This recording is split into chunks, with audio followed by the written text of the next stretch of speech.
Okay, welcome back to video 28 of a paradigm shift from Pharaoh's storehouse into a priest storehouse. Tonight, I want to dig into identify your camel and its destination. So, a lot of the prophets have been talking about the camels are coming and they're getting really excited, and it's a lovely catchphrase. Um, and a lot of them quote Isaiah 60, which I'll read here. So starting at verse 1, arise, shine, for thy light is come, and the glory of the Lord is risen upon thee. For behold, the darkness shall cover the earth, and gross darkness the people. But the Lord shall rise upon thee, and his glory shall be seen upon thee. And the Gentiles shall come to thy light, and the kings to the brightness of thy rising. Look round about and see, all they gather themselves, and they come to thee. Thy son shall come from afar, thy daughter shall be nursed at thy side. Then thou shalt see and flow together, and thine heart shall fear and be enlarged. And because the abundance of the sea shall be converted unto thee, the forces of the Gentiles shall come unto you. The multitude of the camels shall cover thee, the dromedaries, which is a different kind of camel. One has a one hump, one has a two hump. Of Midian and Ephah, all they from Sheba shall come. They shall bring gold and incense, and they shall show forth the praises of the Lord. And then it continues on and on. I'll let you read the chapter yourself. But part of what I wanted to unpack with this, if the prophets are saying the camels are coming, the wealth transfer is coming, who is it coming to? Because if the camels are going to a place, we want to make sure that we're in position for them to arrive at our doorstep instead of arriving at somewhere else. And so right off the bat, the beginning of Isaiah chapter 60 tells us who these camels are going to. They're the ones that are arising and shining. And like I've mentioned in previous videos in this series, the ones who are shining are the ones who are doing God's commandments. They are the ones that are feeding the hungry. They're clothing the naked. They are providing shelter for the homeless. They are loving practically, and they are demonstrating God's commandments to the world in order to bring a cultural and kingdom transformation in their spheres of influence. The law is light. And so if the Gentiles are coming to your light, then you need to be obeying God's commandments in order to see that camel come to you. If you think that you could be living like a culture Christian while completely disregarding God's commandments listed out in his word and having a label of Christian, camel is going to go right past you and not even recognize you because you don't shine the light. And so we want to make sure that we are positioning ourselves to be light bearers in the earth so that we can almost be like a lighthouse to the camels. Now, as I started unpacking this with the Lord, this is what he started highlighting to me. And it was really interesting how this all came about because different prophets were talking about the camels are coming, and I was having downloads about it as well. And then I have a little boy that we ended up babysitting. His name was Theo, which means God in Greek. And Theo, God, brings a camel book to my house. And so then this was the download that came out of that meeting. So camels are those who carry water and fat in their humps before they drank, because they drank and ate deeply before the desert journey. They're capable of traversing through desert conditions without faltering like goats or stubborn mules. They are capable of carrying the burdens of wealth and others without being crushed by it. They can walk over sand without being taken out by the sand. They are able to walk through the desert heat without succumbing to it. They are not blinded by the storms that incapacitate others. The John the Baptist and the Elijahs and Elishas wore camel hair. They were able to turn the devourers into their food and the lack into multiplication. The camels came to the Jews. Now, we already know that a Jew, according to Romans 2, verse 29, is one who has had their heart circumcised, and they carry the spiritual DNA of their Heavenly Father. So I'm not talking about the biological Jews. I'm talking about the spiritual Jews here. So the camels are going to bring the wealth and the resources to the spiritual Jews who have their hearts circumcised. So the Jews were already Jews, or those that would become Jews. So, for example, Queen of Sheba, when she went to Solomon and brought the wealth on the camel's backs, she was already a Jew. And Solomon, or sorry, she wasn't a Jew. Solomon was a Jew. And she was the Ethiopian queen, if I remember my geography correctly. Rebecca was going to become a Jew because she was going to get married to Isaac.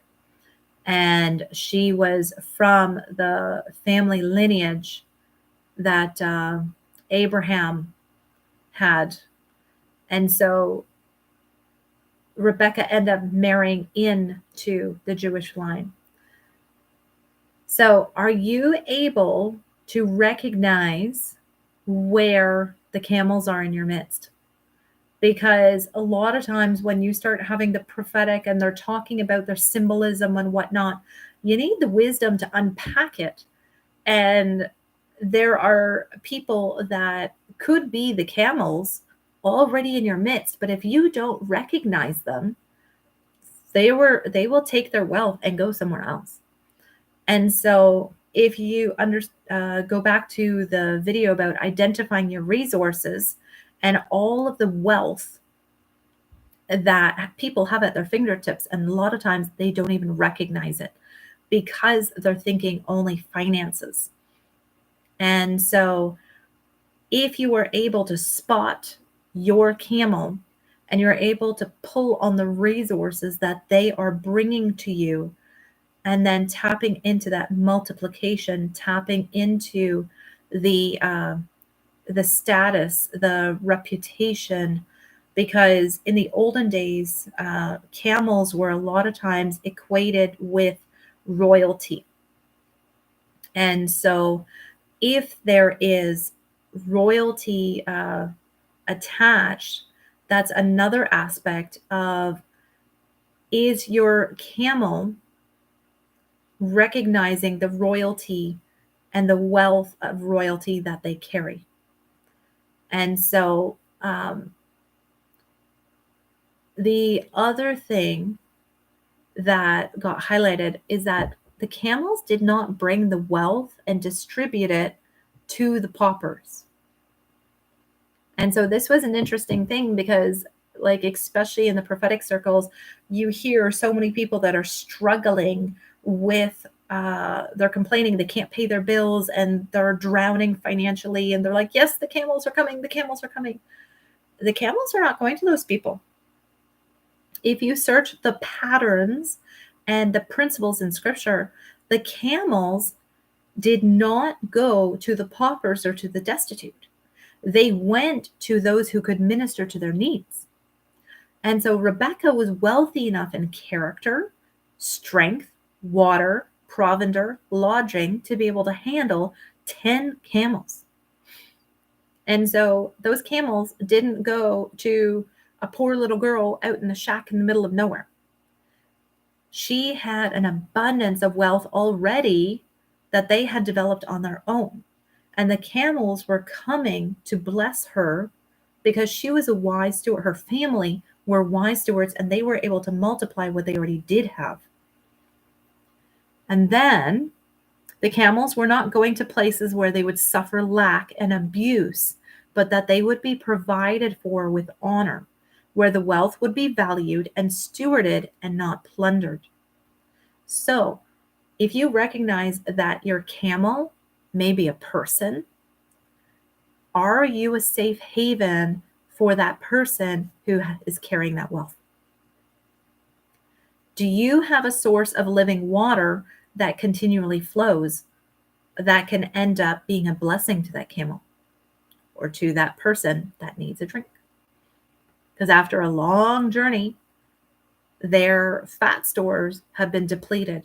Are you a living supply of food, supernatural water to be able to replenish that camel so that they can continue on their journey?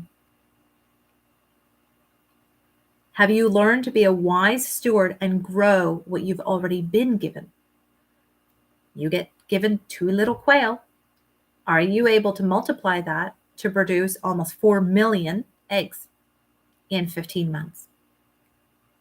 Or did you chop those birds up, throw it in a pot for one meal? Are you eating your seed or are you multiplying your seed? Are you able to provide wisdom and honor to those seeking it? Is your character up to the weight of the responsibility needed to be placed upon your shoulders?